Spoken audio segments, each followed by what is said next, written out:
आदरणीय चौधरी ओम प्रकाश जी तोटर।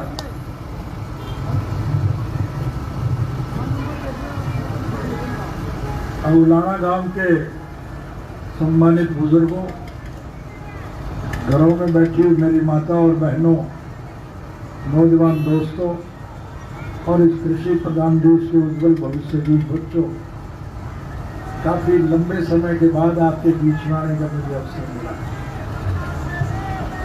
इसमें मेरी मजबूरी थी, मेरी परेशानी थी, और मेरे साथियों ने आपको बताया वो परेशानी आज भी है। अभी तक तो मैं कैद में ही हूँ, कैदी हूँ। मैं तो कोई जुगाड़ बिठा के आपके बीच में आया हूँ। मेरी आदत है आपसे मिलता जुलता रहना। मैं गाँव का आदमी हूँ। मेरी सोच रहती है कि मैं स्वर्गीय चौधरी देवीलाल जी के स्वप्न साकार करूँ। स्वर्गीय चौधरी देवीलाल जी की एक धार्मिक इच्छा थी कि आम नागरिक की मूलभूत जरूरियात, रोजी रोटी सरकार के द्वारा किया जाए, और इसके लिए वो सारी उम्र संघर्ष में जुटते हैं। इंडियन नेशनल लोकल बुक पौधा स्वर्गीय चौधरी देवीलाल जी की देन है। इस पौधे को हम अपने खून से सींच रहे हैं, और इन परिस्थितियों में जब आप इस देश का हर नागरिक, चाहे कोई किसी भी धर्म और मजहब को मानता है, किसी भी जाति का है, किसी वर्ग से जुड़ा हुआ है, और चाहे किसी के रोजगार, व्यवसाय और कारोबार का कोई भी साधन क्यों ना हो, चाहे कोई हिंदू है, सिख है, मुसलमान है, ईसाई है, चाहे हरिजन है, चाहे ट्राइबल है, चाहे व्यापारी है, चाहे कर्मचारी है, चाहे कारखानेदार है या मजदूर है, चाहे किसान है या कबीरा है, इस सरकार की गलत नीतियों की वजह से आज इस देश का नागरिक परेशान है। मैं सारी बातों का विस्तार से अगर उल्लेख करूँगा तो बहुत समय लग जाएगा। मैं पहले ही आपके बीच में देरी से आया हूँ। मेरा कार्यक्रम खासा लंबा चौड़ा है। मैं 54 के 54 गाँव में जा रहा हूँ। वैसे गाँव उलाना में तो मुझे आने की जरूरत ही नहीं थी। आप बधाई के पात्र हैं कि 27 तारीख को आपने इकट्ठे होकर के फैसला किया है। इसके लिए मैं आपकी बधाई देता हूँ। हम तो पहले सुना करते थे, पुराने ज़माने की कहावतें थी कि मलिक भाई का, दैया हसनाई का और वो बंद से उठा लुगाई का।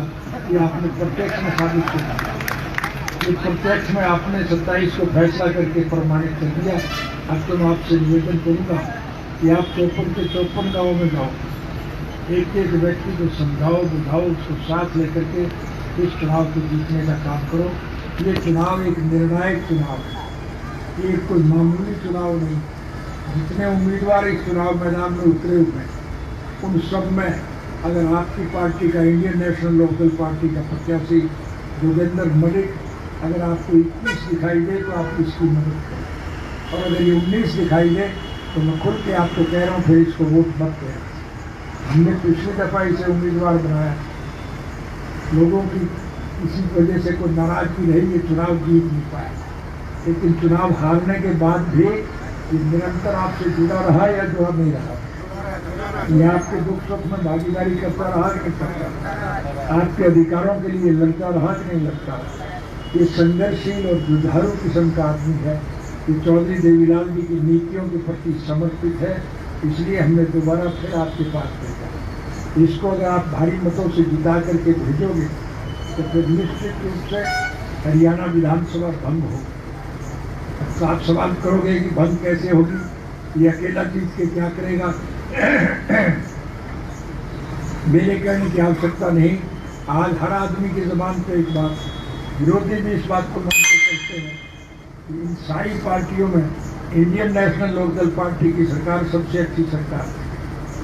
कहते हैं कि नहीं कहते। लोग दूसरी पार्टियों से तो छोड़ करके आज आपकी पार्टी में शामिल हो रहे हैं, और जब यहाँ से आप इस उम्मीदवार को जिता करके भेजोगे तो फिर सरकार में भगदड़ मच जाए, उनके गठबंधन बिखर जाए, उनके बड़े बड़े वजीर और विधायक भी उनकी पार्टी को छोड़ करके चले जाए। और जब ये सरकार अलग में रहेगी तो फिर सिवाय सरकार के भंग होने के और कोई दूसरा विकल्प नहीं, और भंग सरकार रह नहीं सकती। इसलिए मध्यावधि चुनाव होंगे, फिर नए सिरे से सारे हरियाणा प्रदेश में वोट पड़ेंगे। और ये मेरे कहने की आवश्यकता नहीं, हरियाणा विधानसभा के जब चुनाव होंगे दोबारा, तो फिर इंडियन नेशनल लोकल पार्टी बहुमत में आएगी कि नहीं आएगी?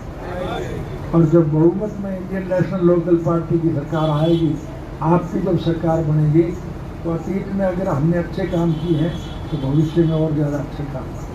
प्रजातांत्रिक प्रणाली में जनता जनार्दन के सहयोग और समर्थन से सरकारें बनती हैं और फिर चुनी हुई सरकार की जिम्मेवारी होती है कि वो जनहित के कामों में रुचि, विकास के कामों को गति दे, लोगों को रोजगार के अवसर प्रदान करे, भाईचारा टूटने ना दे, भाईचारे को कायम करने का काम। लेकिन इस लुटेरी सरकार के गलत किए हुए कामों का अगर मैं उल्लेख करूंगा तो बहुत समय लग जाएगा। इनका तो दाव लग गया, इन्हें कोई जनता से प्यार नहीं, इन्हें तो पैसे से प्यार, पैसा लूटने में लगे हुए हैं और इस किस्म के कानून बनाते हैं जिससे योजनाबद्ध तरीके से मेहनत कश किसान और कमेरे का पैसा इस देश के मुट्ठी भर जो बड़े औद्योगिक घराने, चाहे कोई अंबानी है चाहे अडानी है, उनके घरों में ये पैसा जाता और उनसे ये पैसा लेकर के नहीं मिलता।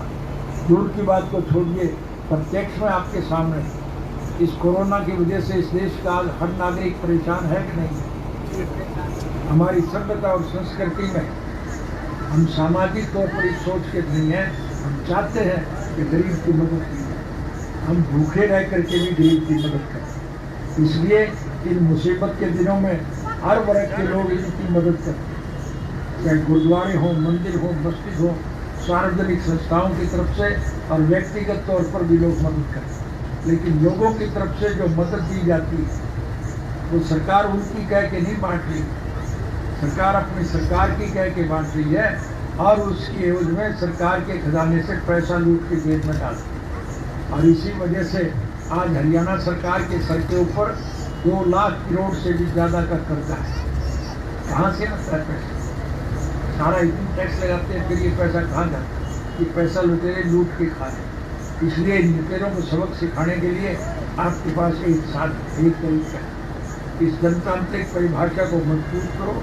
सरकार आपके द्वार कार्यक्रम के तहत जब हमारी सरकार बनी थी तो मैं आपके गांव में आया था कि नहीं आया था? जो मांग आपने रखी थी वो सारी हमने मानी नहीं थी कि नहीं मानी? हमारी एक सोच है, हम चाहते हैं लोग सरकार के चक्कर ना काटें, सरकारों को लोगों को घर बैठे हुए सारी सुविधाएं मिलें। हम चाहते हैं इस कृषि प्रधान देश का किसान और कमेरा खुशहाल हो, संपन्न हो, समृद्ध। हमारा देश आज समूचे विश्व के स्तर पर कृषि प्रधान देश। हमारी अर्थव्यवस्था केवल खेती पर टिकी है। अगर किसान खुशहाल है तो देश मालामाल, और अगर किसान कंगाल है तो देश का बुरा हाल। और यही आप देख रहे हो कि इस किस्म के गलत कानून बनाते हैं। अभी ताज़ा इन्होंने 3 और कानून बनाए हैं जिसकी वजह से किसान और ज़्यादा बर्बाद हो जाए। इन बर्बाद करने वाले लोगों को सबक सिखाने का आपको एक अवसर मिलता है। आप अपने भाईचारे को कायम रखें और प्रदेश का चौमुखी विकास करने में अपना योगदान दें। यही आपसे कहने के लिए आपके बीच में आया हूँ। मैं आपका लंबा समय नहीं लेता।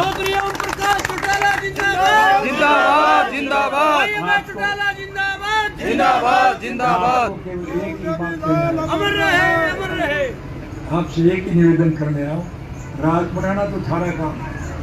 जब ये सरकार भंग होगी, हमारी जब सरकार बनेगी तो फिर मैं थारे बारे न्यारे करूँगी। अगर अतीत में हमने अच्छे काम किए हैं तो भविष्य में और ज़्यादा राज बना दो, फिर थारे सारे खोपड़े में काट दूंगा। बस यही कहने आपके बीच में आया था। आपके बहुत बहुत धन्यवाद।